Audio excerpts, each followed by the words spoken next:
Olá pessoal, boa noite. No Estúdio Veja desta quarta-feira a gente vai falar sobre câncer de pele. O mês de dezembro é o mês de luta contra esse tipo de câncer, que corresponde a 30% de todos os tipos de cânceres que são diagnosticados no Brasil. A cada ano são 180 mil novos casos. Para falar sobre esse assunto com a gente está aqui o Dr. Rodrigo Munhoz, que é diretor da Sociedade Brasileira de Oncologia Clínica. Boa noite, doutor. Boa noite, Nicole. Boa noite, Júlia. Obrigada pela sua participação. E também a repórter Júlia Vidali, de Saúde da revista. Tudo bem, Júlia? Tudo bem, Nicole? Boa noite. Boa noite. Boa noite. Doutor Rodrigo, eu queria começar perguntando para o senhor quais são os tipos de câncer de pele? Bom, o câncer de pele não é uma única doença. Na verdade, é um agrupado de doenças. Nós classificamos em linhas gerais em dois grandes grupos. O tumor de pele do tipo melanoma, que é o menos comum, mas o que pode ter um comportamento mais agressivo. E o tumor de pele não melanoma, que corresponde à grande maioria, mais de 95% dos casos, que também contempla aí alguns subtipos. Júlia, antes de passar para a sua pergunta, eu só queria lembrar que nós estamos ao vivo pelo Facebook e quero convidar você que está nos assistindo a deixar as suas dúvidas aqui nessa caixinha dos comentários que a gente está acompanhando e vamos fazer as perguntas aqui para o Dr. Rodrigo. Por favor. Doutor, quais são os fatores de risco para o câncer de pele? Tem alguns fatores de risco. O biotipo, a composição corporal, é um desses fatores de risco. Quem tem a pele muito clara, olhos claros, muitas sardas, cabelos loiros ou ruivos, tem um risco aumentado de desenvolver câncer de pele. Isso tem alguma relação com a ascendência, então quem tem ascendência europeia ou nórdica tem um risco também aumentado por conta de uma somatória desses fatores. Mas um dos principais fatores de risco, naturalmente, é a exposição solar. Quanto mais intensa, mais prolongada, maior o nível de radiação ultravioleta, maior o risco de você ter câncer de pele. Tem alguns outros fatores que também contribuem para esse risco. Quem tem muitas pintas tem um risco aumentado. Quem tem, eventualmente, alguma deficiência imune ou toma algum medicamento que pode afetar a eficácia das suas células de defesa, também tem um risco aumentado de desenvolver câncer de pele. E para esses subgrupos também a vigilância é fundamental. Quais são os sintomas? Como que a pessoa pode se olhar, né, e saber que está com algum fator de risco, digamos assim, e deve procurar um médico? A maior parte dos tumores de pele tem uma fase inicial de crescimento bastante lento e bastante silencioso, por isso que muitas vezes o diagnóstico é um tanto tardio. No caso do melanoma, tem algumas regrinhas que nos ajudam a entender um pouquinho o risco e levantam bandeiras amarelas que justificam aí uma investigação mais detalhada, é o ABCDE do melanoma. Então, lesões que tenham aí bordas, lesões que sejam assimétricas, que tenham bordas irregulares, que tenham coloração heterogênea ou que sejam muito escuras, lesões que têm uma dimensão maior do que 6 milímetros, que é mais ou menos o tamanho daquela borrachinha que fica na ponta do lápis, ou o E, que é de lesões que estejam em evolução, que estejam mudando com o tempo. Esses são todos aí sinais de alerta que justificam uma avaliação mais detalhada e que podem, em muitas situações, levar a um diagnóstico mais precoce do câncer de pele. Mas para o câncer de pele não melanoma, lesões que estejam crescendo com o tempo em áreas que sejam expostas ao sol, em pele muito danificada pela exposição solar, também devem ser investigadas. Júlia? E o tratamento? Como é que é feito o tratamento? Diagnóstico e tratamento do câncer de pele? O diagnóstico passa naturalmente por uma avaliação de um dermatologista, eventualmente por uma biópsia, e a partir daí você adequa o tratamento à extensão da doença. Felizmente, a maior parte dos tumores de pele tem o diagnóstico em estadios iniciais, ou seja, quando você está numa fase inicial da doença, e são plenamente curáveis através de cirurgia. Esse cuidado cirúrgico, ou seja, uma cirurgia inicial bem feita, é fundamental para o sucesso do tratamento. Em outras situações em que você tem doença mais avançada, felizmente na oncologia a gente tem assistido a uma revolução nesses últimos anos, com a incorporação de novos tratamentos que vêm oferecido aí resultados realmente muito animadores, tanto para os tumores de pele do tipo melanoma, quanto para os tumores de pele do tipo não melanoma. Doutor, o câncer de pele mata?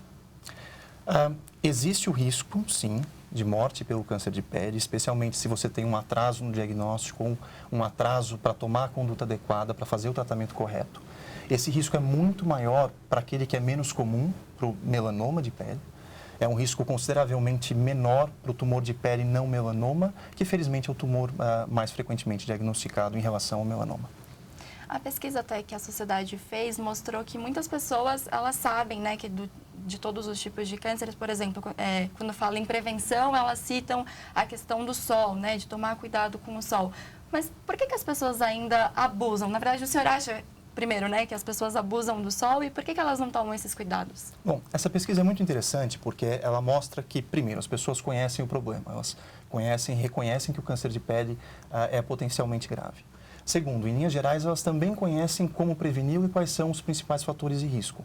O principal problema é transformar esse conhecimento em ação. E isso envolve naturalmente uma mudança de comportamento, que é a questão central na prevenção do câncer e que naturalmente oferece uma maior resistência. Um agravante no caso do câncer de pele é que, principalmente num país como o Brasil, o aspecto bronzeado, uma pele bronzeada, está associada a uma vida saudável, a práticas esportivas, a um estilo de vida que é compatível com a vida no Brasil. E isso, naturalmente, oferece um risco adicional para o câncer de pele, porque não tem um bronzeado que seja plenamente saudável. E como é que a pessoa pode se proteger? Protetor solar? Existem outras formas? Bom, tem alguns métodos. Um deles é através da fotoproteção com protetor solar. As recomendações para a prevenção de câncer de pele no Brasil sugerem que você use um fator de proteção acima de 30. Que essa aplicação do protetor solar aconteça pelo menos 30 minutos antes do início da exposição. Em quem vai se expor por tempo mais prolongado tem que ter uma atenção especial à reaplicação, ou então quem vai fazer uma atividade física mais extenuante, que você transpire demais ou vai entrar numa piscina, tem que ter esse cuidado de reaplicar uma vez que você esteja seco. Mas é fundamental lembrar que o protetor solar não é a única maneira de proteção. É fundamental também que você evite os horários de pico, então essencialmente aí a partir das 10 da manhã até por volta de 3 a 4 da tarde, é justamente o período no qual você tem uma maior incidência de radiação e é o período que oferece maior ameaça do ponto de vista de risco para a pele. Existem outros mecanismos, aí, outras formas de proteção da pele. Uma delas é através do uso de roupas que incluem aí fator de proteção ou de roupas que sejam mais densas, que sejam de um tecido que não permita a passagem da luz e que também conferem aí um grau de proteção além do protetor solar que a gente deve incorporar na rotina. Algumas dessas dicas, né, são dicas que a gente ouve das nossas mães, das nossas avós, mas por que as pessoas simplesmente deixam de fazê-las? É pura preguiça? Não sei se é pura preguiça, mas a verdade é que você precisa incorporar isso na sua rotina. O ideal é que, da mesma forma que você acorda, escova o dente, e isso está incorporado no subconsciente de todo mundo, talvez o uso do protetor solar deva seguir mais ou menos o caminho. Você deve deixar seu protetor do lado da sua pasta de dente, aplica pela manhã, reaplica na hora do almoço. Um outro ponto que dificulta um pouquinho aí a adesão a essas medidas de prevenção foi o que a gente discutiu anteriormente. O aspecto bronzeado está associado aí a uma aparência saudável, a uma aparência jovial, em algumas situações até uma aparência mais jovem. Mas é importante lembrar que uma exposição solar prolongada por muitos e muitos anos pode ter efeito contrário. Com o dano cumulativo que o sol oferece à pele, ele naturalmente causa um envelhecimento precoce e lá na frente a gente vai colher os frutos desse, entre aspas, descuido. E as pessoas que, por exemplo, trabalham em escritório, em ambientes fechados, porque a gente pensa em protetor solar quando vai para a praia, mas e no dia a dia também, talvez a luz artificial ou você fica um tempo no sol, no deslocamento. É importante passar isso diariamente, não só quando você vai necessariamente se expor na praia, na piscina ou numa caminhada, por exemplo. Como é que funciona? Esse cuidado é fundamental. Naturalmente, a radiação, os níveis de radiação com uso artificial são muito menores. Mas num país tropical como o Brasil, nós temos aí exposição intermitente que acaba incidindo sobre a nossa pele, ainda que de forma intermitente ao longo do dia, potencialmente danosa também. Daí a importância de se incorporar essa proteção na nossa rotina. E é importante, por exemplo, só o protetor solar no rosto ou no restante do corpo também? É importante também tomar cuidado com o colo, que é uma área que frequentemente fica exposta, e lembrar das mãos. Algumas pessoas se descuidam com as mãos e, com o passar dos anos, nós percebemos aí os efeitos do dano solar crônico, eventualmente com o aparecimento de muitas pintas nas mãos, com o aparecimento de rugas, com o aspecto mais envelhecido da pele. Então, essas áreas que ficam expostas ao sol, independentemente da localização, devem ser todas protegidas. E o lábio? Também existem, né, protetores labiais com fator, também é importante? É uma área que também fica exposta e o tumor de pele pode se desenvolver também no lábio, então esse cuidado com o lábio também é importante. Existem, de fato, protetores labiais que incluem fator de proteção solar e que devem ser incorporados aí à rotina, especialmente em quem tem, eventualmente, exposição ocupacional, ou seja, trabalha em área que você tem uma incidência solar muito grande ou por períodos muito prolongados, quem pratica atividades físicas em ambientes externos com muita frequência, então esse cuidado também é importante. No cabelo, cabeça, para quem é careca, só quem é careca, ou de repente couro cabeludo é importante também, porque hoje tem de tudo, pergunta, né? É verdade. Essa é uma boa muito pergunta. O cabelo, ele oferece naturalmente, para quem tem bastante cabelo, uma proteção natural, e não tem muito como a gente passar um protetor solar no cabelo, mas quem vai fazer atividade física por tempo mais prolongado, ainda que tenha cabelo, é importante que considere o uso de um chapéu, eventualmente de um boné.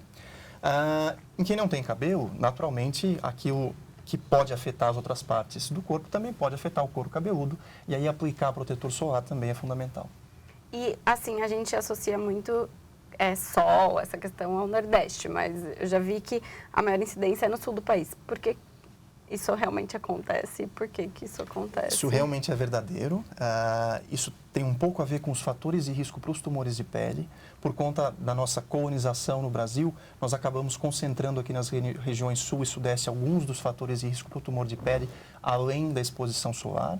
Então, como eu citei anteriormente, nós temos nessa região uma população muito grande com pele clara, com olhos claros, com muitas sardas, com cabelos loiros ou ruivos. E aí, juntamente com a exposição solar, o produto final é, de fato, um aumento da incidência, um aumento de casos de tumores de pele, principalmente nessa região sul e sudeste. Júlia, mais alguma pergunta? Doutora, eu queria pedir então que o senhor passasse um recado para quem está nos assistindo para finalizar. A gente está aí já chegando no verão, férias, final de ano, para a gente amarrar essa conversa com todas as dicas que a gente deu aqui. Bom, de forma muito oportuna, no mês de dezembro, nós temos uma campanha de conscientização para o câncer de pele, que é o Dezembro Laranja, que foi uma campanha iniciada pela Sociedade Brasileira de Dermatologia, justamente para discutir e aumentar a conscientização acerca dos riscos. Então, não só nessa época do ano, mas durante todo o ano, principalmente num país como o Brasil, esse cuidado com a pele é fundamental. A verdade é que em oncologia não tem nenhum tratamento melhor do que a prevenção, e na sequência da prevenção vem o diagnóstico precoce. Então, essa atenção à pele em quem já teve o dano solar crônico também é fundamental. Então, frente a uma suspeita, alguma lesão que lhe chame a atenção, que esteja mudando, busque o seu dermatologista, busque uma avaliação para que, ainda que o câncer já esteja lá, ele possa ser diagnosticado numa fase em que as chances de cura são extremamente altas. Perfeito. Muito obrigada, viu, doutor, pela sua presença. Obrigado pelo convite, é um prazer participar. Obrigada, Júlia. Obrigada, Até a Nicole. próxima. Obrigada, doutor. Obrigado. Até. Muito bem, gente. Muito obrigada pela companhia, pela audiência. Lembrando que outras conversas você encontra no site veja.com e aqui no Facebook de Veja também. Até a próxima.